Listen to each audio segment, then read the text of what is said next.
Hello students. Uh, Today we will be discussing about HVDC transmission systems. So before continuing our lecture, we must know the differences between HVDC or AC transmission. HVDC is high voltage direct current transmission systems. This HVDC transmission is much more prevalent these days. As you all know, before HVDC, we were transmitting and distributing power by means of AC supply. So, with the passage of time,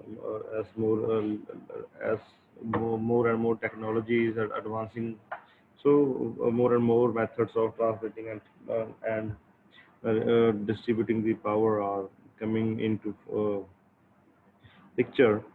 So one among them is HVDC transmission system. So what actually is HVDC? HVDC is high voltage transmission using DC supply. So we all know as to transfer DC supply, our AC supply is first to be converted into DC supply and then it is transmitted. So if we talk in general, so for transmitting DC supply, we have to first convert AC supply into DC supply. So this is the first thing we need to do uh, with our AC supply. So after transmitting, after conversion, we are doing transmitting phase, and after transmitting phase, which is done at sending end, and whenever we are approaching towards receiving end, again DC supply is reconverted into AC supply, and then this supply is further transmitted to its sub-consumers or consumers. So I think it is clear to all of you that AC is first converted into DC supply, and DC is then converted to AC supply for us to use this. So whole of the picture will be revolving around the converter stations. Like we need to have efficient conversion system so that we can convert maximum supply with maximum accuracy and with maximum efficiency. So, our discussion to the chapter and to the subject as a whole will be concentrating over converter stations only. So, because it is this converter stations which will be converting AC into DC supply, so we will be coming across different kinds of conversions, and whatever we are using, it will be discussed in future lectures also. So let me give you a brief introduction about the topic. First of all, as students, and you need to know what are the differences between AC and the DC supply. So this is the basic question which is being asked in every examination. So student must prepare such type of things, like they have to analyze the things and they have to make differences between AC and DC supply. So, if we discuss about its introduction part, electrical power transmission was originally developed with direct current. So the availability of transformer and the development and improvement of induction motors at the beginning of 20th century let us the use of AC transmission. Uh, as far as DC transmission is concerned, it is now become practical when long distances were to be covered or where cables were required. So basically, in DC transmission, thyristors were used, and solid-state valves become a reality. Because in previous times, it was a major problem for DC transmission how to convert at a large scale, and many problems were encountered. But nowadays, these all the problems are gone. So with the fast development of converters, basically these converters which I discussed previously also, the converters are used for conversion of DC to AC and AC to DC. at higher voltages and larger currents. So if we are talking about converters, always we are talking about rectifiers and inverters.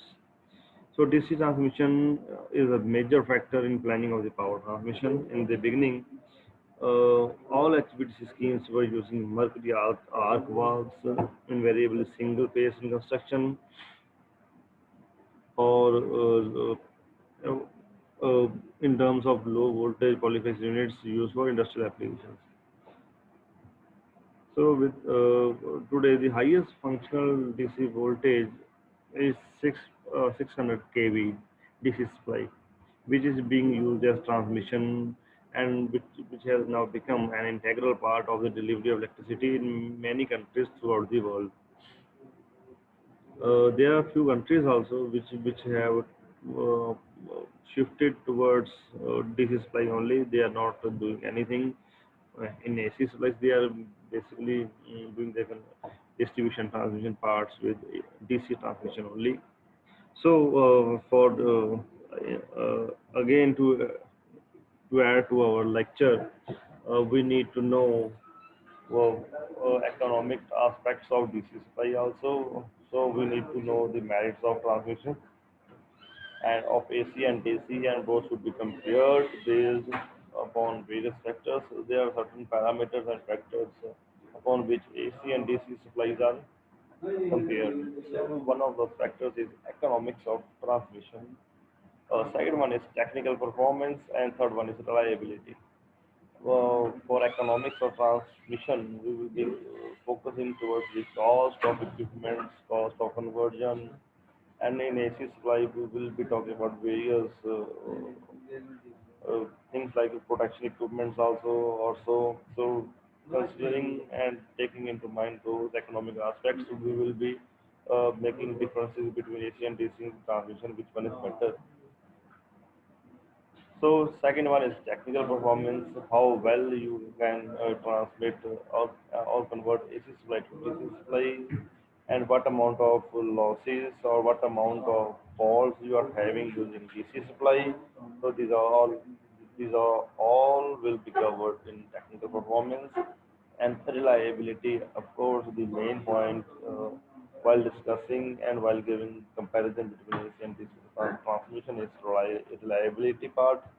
So you can totally rely on DC or you can totally rely on AC. So it will be discussed in brief while giving certain parameters.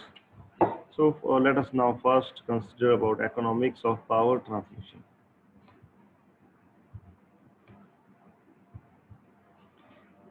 In DC transmission, if we talk, inductance and capacitance of line have no effect on transfer capability of the line and the line drop. So there is no leakage or charging current of the line under steady state conditions. If we talk about a DC supply, it requires only two conductors, whereas AC supply requires three conductors in three-phase AC system. So this also is a cause of if we talk about economics, we are using two conductors in DC and we are using three conductors in AC supply. So the cost of terminal equipment is more in DC lines than in AC lines. So after that, break-even distance is one at which the cost of the system is the same. So if we talk about graphically, so this is shown as below. From the below figure, it is shown that DC line is economical for long distances, which is greater than the break-even distance. So if we see the cost and distance, and the dotted line is for AC supply, and the straight line is for hard line is for DC supply. So as it is known, the economics of AC supply after break-even point rises tremendously, and if we talk about DC supply, it remains almost constant as shown here. The break-even distance for both is 400 to 700 kilometers. So next parameter to be considered is technical performance. Students, again to bring to your notice that these are we are Discussing about these parameters very briefly, we will be discussing about them uh, properly in our next lectures.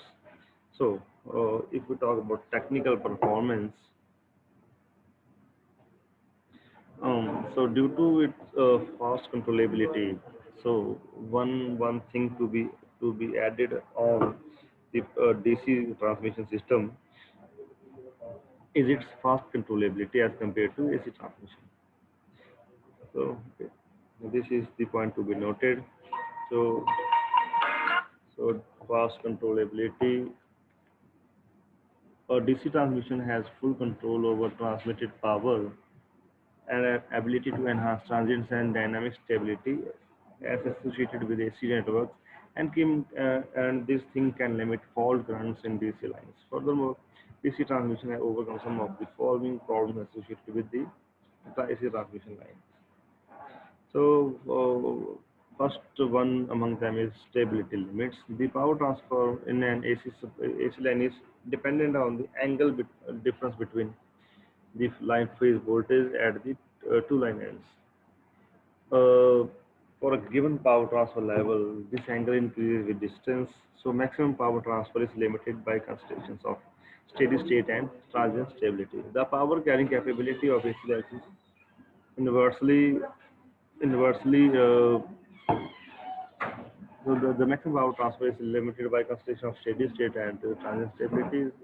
So as far as AC lines are concerned, the power carrying capability of AC lines is inversely proportional to transmission distance, whereas the power carrying capability of DC line is infected by the same.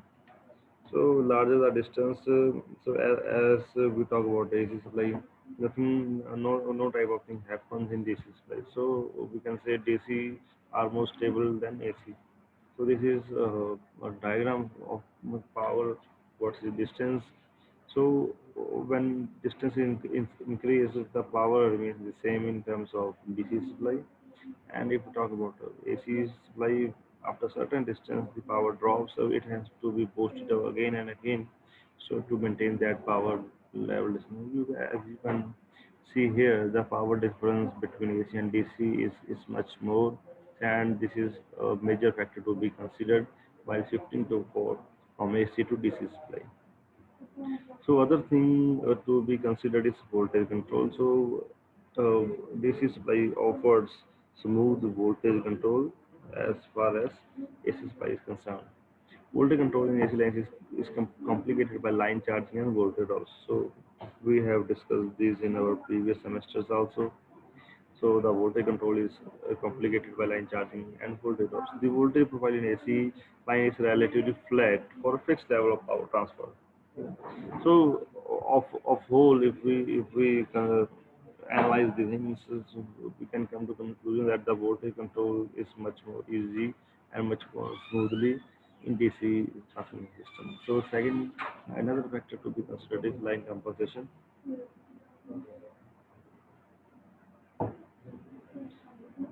So line compensation is necessary for long distance AC transmission system to overcome the problems of line charging and stability limitations. So a new generation for coping up with that, the new generation static compensators, STATCOMs, which are known as STATFORMs, are used in case of DC lines.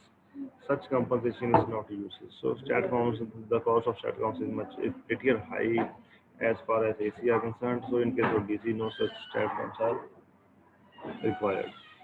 So a major problem with AC is interconnection, which is not a problem in DC transmission. The interconnection of two power systems with AC ties requires automatic generation controllers to both of the for the both systems to be coordinated using tie line power and frequency signals.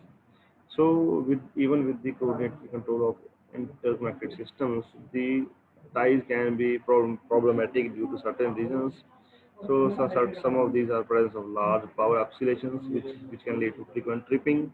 So frequent tripping is one of the major causes in AC transmission, which is not present in DC transmission. Increases in fault level in terms of AC transmission. Faults are much more in AC supply. So transmission disturbance from one system to another.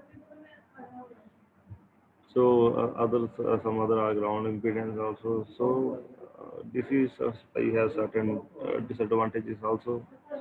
Um, so some of these are high cost of conversion equipment. So this is if whole of the system has to be converted into DC supply, a lot of cost has to be beared by the government. So the conversion kits are pretty costly as far as Asia are concerned. So it adds to the one of the disadvantage of DC transmission. The second one is inability to use transformer to alter voltage levels. So transformers cannot be used. The generation of harmonics. Harmonics are produced frequently in DC supply.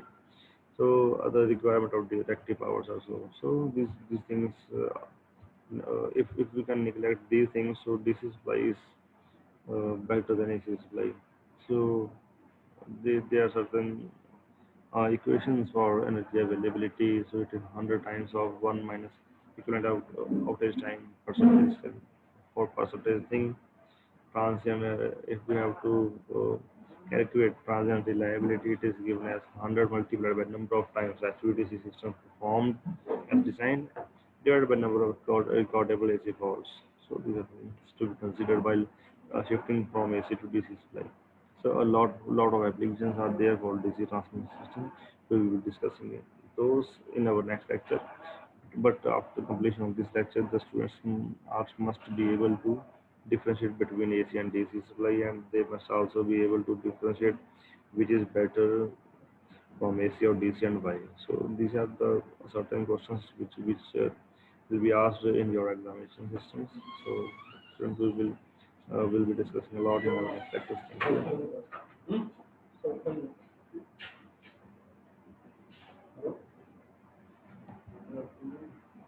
you.